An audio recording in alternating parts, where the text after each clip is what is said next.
चलिए। एक कमेंट आया था, ये लाइन उनको समझ में नहीं आया है। आशिक के प्रमुख कारण रूप, शब्द, गंध, रस आदि है।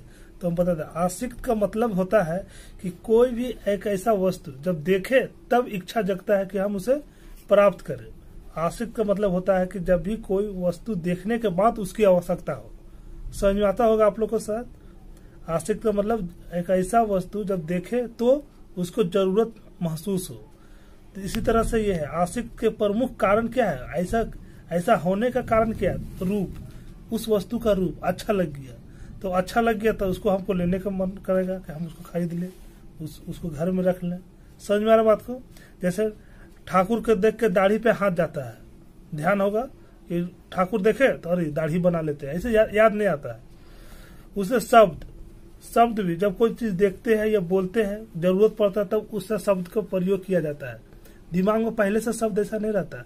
मान लीजिए कभी झगड़ा हो रहा है कहीं, तो हम पहले से गाली सोच के नहीं रखते हैं, बस झगड़ा हुआ कि अब मेरा उस स्थिति को देख करके शब्द उभरने लगा, या कहीं अच्छा प्रवचन हो रहा तो वो शब्द अपने आप आ जाता है, सोचता नहीं है।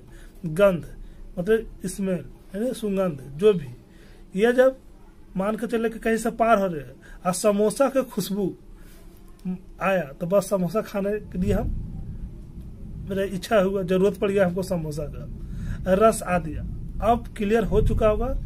अगर अभी भी क्लियर नहीं हुआ तो कमेंट बॉक्स में फिर से कमेंट कीजिएगा, और क्लियर हो गया होगा तो पर भी कमेंट बॉक्स पे क्लियर कमेंट कीजिएगा। Okay, thank you. ये आगे देखिए, आज हम आप लोगों को बौद्ध संघ के बारे में बताएंगे।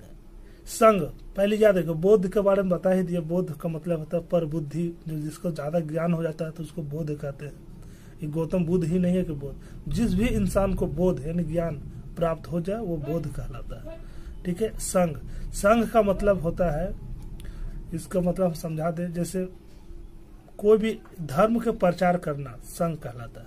याद रखिएगा, धर्म का प्रचार करना क्या कहलाता है, संघ कहलाता है।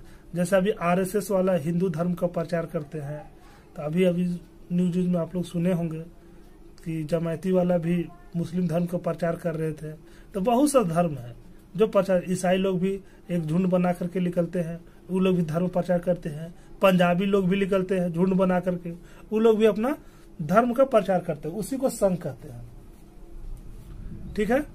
अब आगे देखते हैं, बौद्ध धर्म में संघ का भी महत्वपूर्ण स्थान है। धर्म प्रचार का संघ आवश्यक अंग था। देखिए आ गया, धर्म प्रचार का संघ आवश्यक अंग था। सारनाथ में एक जरूरत था कि अगर कोई भी धर्म को प्रचार करना है तो संघ बनाना पड़ेगा, इकट्ठा होना ही पड़ेगा इंसान को। सारनाथ में धर्म चक्र परिवर्तन के बाद 5 ब्राह्मण शिष्य था ना, 5 गो गौतम बुद्ध का। कौन कौन था? कौंडिन्यन, कौंडियन, ठीक है, वापा, भादिया, महानामा, असगाई। देखो इस तरह से वर्ड है जो जुबान से जल्दी निकलता नहीं है। ठीक है। यह के साथ गौतम बुद्ध ने सर्वप्रथम संघ की स्थापना की। देखिए सबसे पहले संघ की स्थापना लोग किए थे, गौतम बुद्ध ने सर्वप्रथम संघ की स्थापना की कि ये 5 मिल करके क्या करेंगे, बौद्ध धर्म के प्रचार करेंगे। ठीक है। जैसा कि नाम से ही स्पष्ट है, बौद्ध संघ का संगठन गणतंत्रात्मक प्रणाली पर आधारित था। ठीक है, उन्हें लोगों को भलाई पर ही था। संघ में भिक्षुओं को नियमों का पालन अनिवार्य था। जो नियम बना थे ना गौतम बुद्ध, अष्टांगी मार्ग, ठीक है, 10 शिलाचरण को त्याग करना, ये सब उसको पालन करना सबको अनिवार्य था। वे कांस्य यानी गेरुआ वस्त्र धारण करते थे। समझ में आया? कसाई जो है ना, कसाई जिसको बोलते हैं, वो गेरुआ वस्त्र का होते हैं, वो लोग पहनते थे। प्रातः काल सुबह सुबह भिक्षा मांगने एवं दिन में धर्म प्रचार की जीवन शैली थी। मतलब सुबह सुबह भिक्षा मांग करके ले आना है खाना के लिए, और उसके बाद दोपहर में धर्म प्रचार के लिए निकल जाना है। समय समय पर प्रतिमोक्ष विधि निषेधों को भिक्षुओं की सभा में बताया जाता था। यानी पति मोगी जो कटोरा लेकर के जो तो लकड़ी का बना रहा था ना, उसको बताता था कि किस तरह से भिक्षा या रूल रेगुलेशन बताया जाता था। नया नया जो गौतम बुद्ध जो बौद्ध धर्म में अपनाया आया होगा उन लोगों को बताया जाता था। ठीक है। राहुल संस्कृतियान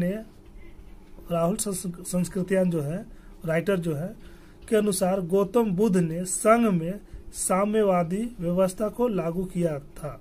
अर्थात इसका मतलब संघ में व्यक्तित्व संपत्ति का संग्रह निषेध था। मतलब कि जो भी वो लोग भिक्षा लेके आए या कुछ लेकर के आए वो एक पर्सनली नहीं रख सकते हैं। पर्सनली मतलब हम लेके आए 10 रुपया तो हम रख लेते हैं 5 रुपया दे देंगे, ऐसा नहीं था। पूरा पैसा किसका होता था? संघ का होता था। उसी को सब कल्याण के लिए वो पैसा लगता था। मानव समाज इलाहाबाद 1993 पृष्ठ संख्या 48 से 50 विनय पिटक में लिखा है।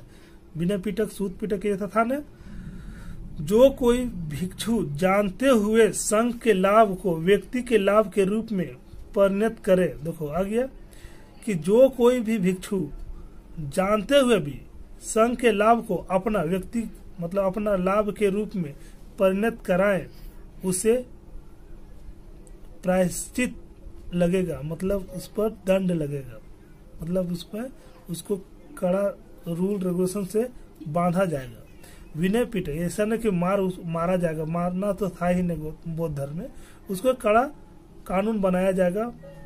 विनय पिटक पृष्ठ संख्या 30 संघ के नियम अनुसार अपराधी भिक्षु को दंड देने का भी प्रावधान था। मतलब उसको 2 दिन खाना नहीं दे या कहीं बैठा दे या तपस्या में बैठा दे, इस तरह से।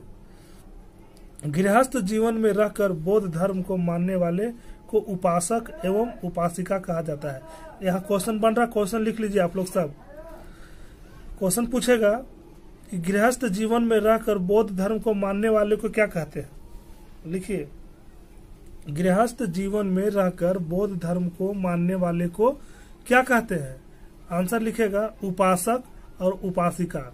मतलब मेल को उपासक और फीमेल को उपासिका। ठीक है।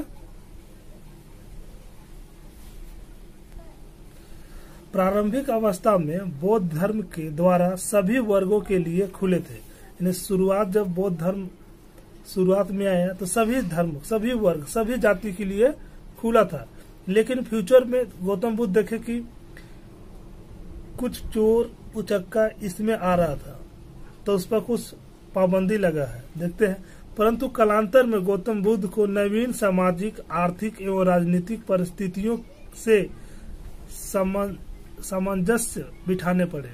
मतलब उनको लगा कि जरूर कुछ गड़बड़ हो रहा है, तो सब सामाजिक, आर्थिक, राजनीतिक सब परिस्थितियों के लोगों को बैठा करके एक समझौता किया के लिए समझौतावादी नीति अपनानी पड़ी। अतः बुद्ध ने अल्पवयस्क मतलब होता है जो अभी वयस्क नहीं हुआ है, मतलब अभी यंग नहीं हुआ है, उस तरह से, मतलब उस दिमाग में उसका चोरी चमारी चल रहा है या कोई काम का नहीं है, इस तरह से। चोर, हत्यार, ऋणी का मतलब कर्जा ले लिया किसी से और जाकर के बौद्ध धर्म अपना लिया, मतलब हमको दुनियादारी से कोई मतलब ही नहीं। समझ में आ रहा बात को? ऐसा व्यक्ति को लोग रखना वर्जित माना। राजा के सेवक, अब राजा का सेवक था, अब कुछ कांड करके भाग आया होगा और गौतम बुद्ध बोला कि हम बौद्ध धर्म अपनाएंगे, आपके सेवा में रहेंगे। तो उस समय तो पता नहीं था, तो बाद में पता चलता था कि ये राजा के घर से चोरी करके भाग आया है। समझ में आ रहा होगा? दास एवं रोगी व्यक्ति, दास को मतलब गुलाम एवं रोगी व्यक्ति को संघ में प्रवेश वर्जित कर दिया। मतलब आप लोग संघ में नहीं आ सकते हैं, आप लोग धर्म प्रचार नहीं कर सकते हैं। अपने शिष्य आनंद के आग्रह पर बुद्ध ने स्त्रियों का संघ में प्रवेश देते हुए चेतावनी भी दी थी। आनंद बहुत रिक्वेस्ट किया था गौतम बुद्ध को कि आप जो है इस संघ में स्त्री को भी अपनाइए, कभी स्त्री भी तो मोह माया के चक्कर में पड़ गई है, तो उसको भी तकलीफ दूर कीजिए। ठीक है। तो वो आनंद के आग्रह पर, लेकिन उसके बाद चेतावनी भी दिए थे गौतम बुद्ध, बोले थे कि अगर स्त्री आएगी तो ये संघ चलेगा नहीं, ज्यादा जोगी मठ उजाड़, एक कहावत है, हम बता दे रहे, ज्यादा जोगी हो जाएगा तो मठ उजड़ जाता है, मतलब वहां कोई नहीं रहता है। ठीक है। चेतावनी भी थी कि स्त्रियों का प्रवेश से संघ चिरस्थायी नहीं रह पाएगा, यानी एक जगह अस्थायी नहीं रह पाएगा, ये टूट जाएगा सब। बुद्ध के अनुयायियों में राजा, धनवान, गृहपति, सामान्य जन, कर्मकार, दास, शिल्पी आदि सभी सम्मिलित थे। ठीक है, समझ में आ रहा होगा। जहां नहीं समझ में आया, जो लाइन नहीं समझ में आ रहा, तो कमेंट जरूर कीजिएगा, इससे हमको पता चलता है कि आप लोग पढ़ाई कर रहे हैं।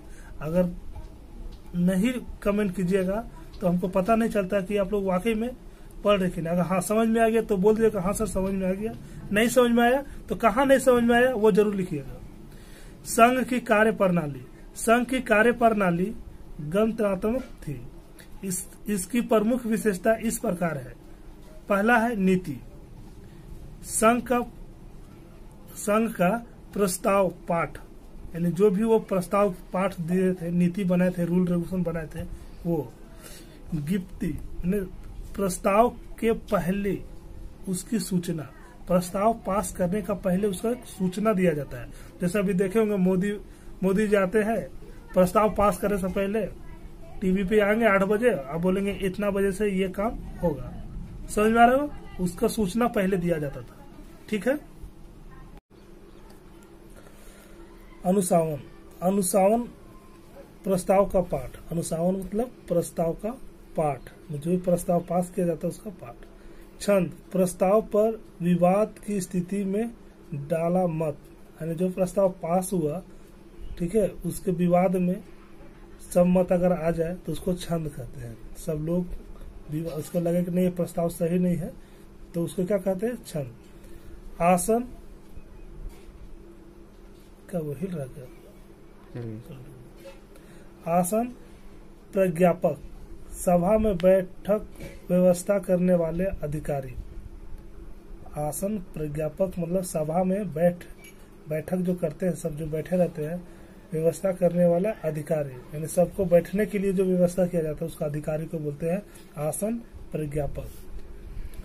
गुलूहक, गुप्त मतदान, याद रखिएगा राष्ट्रपति का जो मतदान होता है वो भी गुप्त होता है।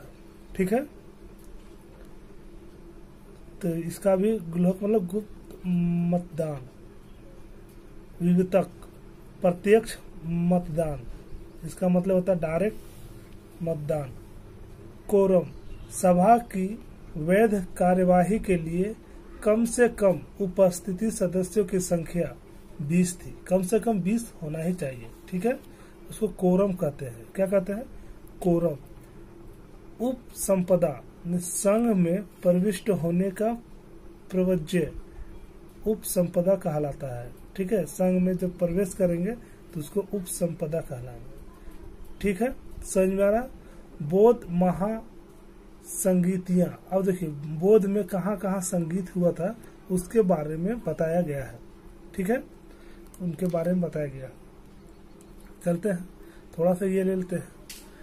गौतम बुद्ध के महापरिनिर्वाण यानी मृत्यु के बाद, गौतम बुद्ध के महापरिनिर्वाण के बाद समय समय पर बौद्ध धर्म की व्याख्या हेतु यानी प्रचार करने के लिए अनेक बौद्ध सभाओं का आयोजन किया गया। बहुत सारे बौद्ध सभा किया गया जिन्हें बौद्ध संगीत के नाम से जाना जाता है। ठीक है, समझ में आ रहा बात को। बौद्ध धर्म के व्याख्या हेतु यानी बौद्ध धर्म के बारे में प्रचार करने के लिए 4 बौद्ध संगीतिया की आयोजन हुआ, जिनका विवरण इस प्रकार है। प्रथम बौद्ध संगीत, क्वेश्चन लिखेगा ये आता ही है, प्रथम बौद्ध संगीत कब और किसके शासनकाल में हुआ था। ठीक है, प्रथम बौद्ध संगीत कब और किसके शासनकाल में हुआ था, आंसर इसी में से बता देंगे। समय 483 ईसा पूर्व, गौतम बुद्ध के निवारण प्राप्ति के कुछ समय बाद। ठीक है, स्थान था बिहार में राजगिरी के सप्तपर्णी गृह में। ठीक है, स्थान है बिहार राजगिरी के सप्तपर्णी गृह में। शासक उस समय थे अजातशत्रु, हर्यक वंश के थे। अभी अजातशत्रु के बारे में चर्चा होगा अगला चैप्टर में। अजातशत्रु। अध्यक्ष महाकश्यप, महाकश्यप उस समय अध्यक्ष थे।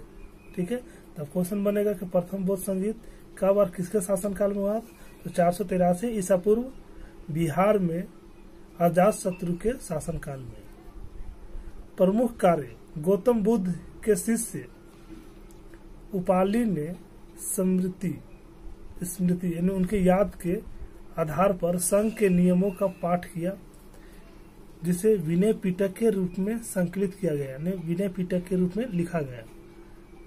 बुद्ध के एक अन्य शिष्य आनंद, यही आनंद थे जो स्त्रियों को बौद्ध धर्म में अपनाने के लिए रिक्वेस्ट किया था गौतम बुद्ध से। तो बुद्ध के एक अन्य शिष्य आनंद के सिद्धांत तथा आचरण के विषय पर बुद्ध के उपदेशों को सुनाया, जिसे सूत पिटक के नाम से जाना जाता है। याद रखिएगा, सूत पिटक कौन बोले थे? तो ये आनंद, और विनय पिटक कौन बोले थे? ये थे उपाली। ठीक है,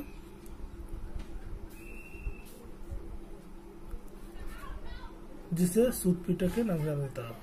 अब दूसरा बौद्ध संगीत, द्वितीय बौद्ध संगीत, समय 383 ईसा पूर्व, स्थान चुलबग, वैशाली बिहार, ये भी बिहार में। शासक कालाशोक, जिसे शिशुनाग वंश के थे। अध्यक्ष यश, कहीं कहीं सर्व कमानी एवं सावक अमीर नामक भी अध्यक्ष के रूप में मिलता है। प्रमुख कार्य, पूर्वी भिक्षुओं एवं पश्चिमी भिक्षुओं, पूर्वी भिक्षुओं और पश्चिमी भिक्षुओं के बीच विनय संबंधी नियमों को लेकर मतभेद होने के कारण भिक्षु दो संप्रदाय में बंट गए थे। अब ठीक समझ में आ गया होगा। तब मुख्य कार्य भी समझ में आएगा। मुख्य कार्य क्या था कि ये लोग के बीच में मतभेद हो गया था किसी विषय को लेकर के, विनय संबंधी, विनय पिटक सूत पिटक जो था ना, इसके लेकर के इन लोग में मतभेद हो गया था। तो इसलिए दो गुटों में ये लोग बट गए। दो गुटों की चर्चा हम अगला वीडियो में बना देंगे। ठीक है।